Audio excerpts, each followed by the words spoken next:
ادن کے کہنے پر کمرے سے نکل کر ہاسپٹل کے لان میں چلے آئے تھے. جبھی وہ دونوں ہچکچاتے ہوئے رکے تھے اور ایک دوسرے کو ایک ساتھ پکار اٹھے. I am sorry زیلا.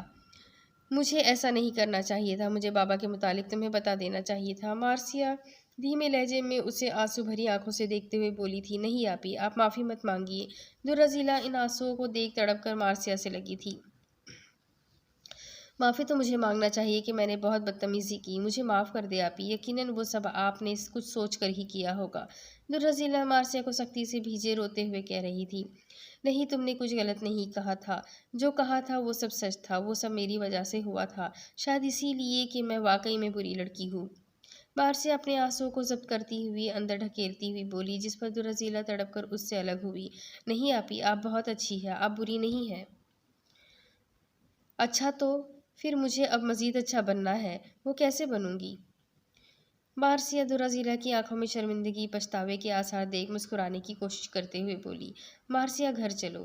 میرے خیال سے اب ہماری یہاں کوئی ضرورت نہیں ہے. تبھی فوزان وہاں آتے ہوئے بولا. السلام علیکم فوزان بھائی. درہ ذیلا نے فوراً گھبرا کر اسے سلام کیا تھا. وعلیکم السلام گڑیا، کیسی ہو تم؟ مارسیا نے حیرت سے درہ ذیلا سے نرمی اور شفقت سے بات کرتے فوزان کو دیکھا تھا. الحمدللہ میں اچھی ہوں بھائی. گڈ، تو چلے. پہلا جملہ درہ ذیلا سے نرمی سے کہتا اس نے دوسرا جملہ مارسیا سے کہا تھا اور اس کا لہجہ تب قطعی بدل گیا تھا جیسے مارسیا نے اچھے سے محسوس کیا تھا. ٹھیک، پھر ذیلی ہم چلتے ہیں. تم صدفی اور چاچو کے ساتھ ہی محسیمہ جانا. جی آپی، آپ پریشان نہ ہو. درہ ذیلا مارسیا کی فکر مندی پر تسلی دیتی ہوئی بولی. دوسرے دن فوزان شاور لے کر نکلا تو اسے مارسیا باہر جانے کے لیے تیار سی نظر آئی تھی اور مزید اس کی جینس پہ ملبوس گھٹنوں سے اوپر آتی کرتی اور گردن سے رسی کی مانند جھولتا دوپٹے نے اس کا دماغ مزید سلگا دیا تھا. کہاں جا رہی ہو؟ کیا تمہیں یاد نہیں کل رات میں نے تم سے کیا کہا تھا؟ اس سے پہلے کہ مارسیا کمرے سے باہر نکلتی فوزان آگے بڑھ کر اس کی کوہنی دبوچتا ہوا بولا اور اسے روک گیا اور سلگتے لہجے میں پوچھنے لگا. آفس جا رہی ہوں اور صحیح کہا. میں بھول گئی ہوں کہ تم نے کیا کہا تھا. مارسیا اس کا غصیلا چہرہ دیکھتے ہوئے بولی جہاں اس کی نگاہ اس کی پیشانی پہ بکھرے بھیگے بالوں پر پڑی جس میں سے قطرہ قطرہ بوند ٹپک کر رخسار سے بہتا ہوا نیچے گر رہا تھا.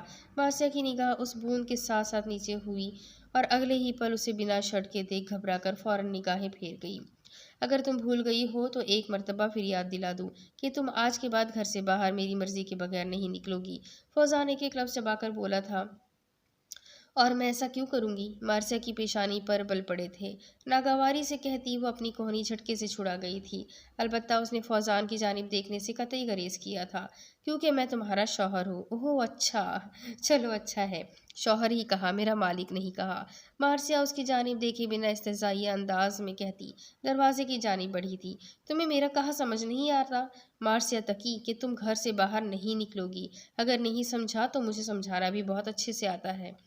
فوزان تیش سے کہتا آگے بڑھ کر مارسیا کو کلائی سے پکڑ کر اسے پیچھے موڑتے ہوئے اس کا اگلا حصہ دروازے سے لگایا تھا کہ مارسیا کی پشت اس کی جانب تھی اور اس طرح مارسیا نہ اپنے ہاتھ کا استعمال کر سکتی تھی اور نہ ہی پیر کا.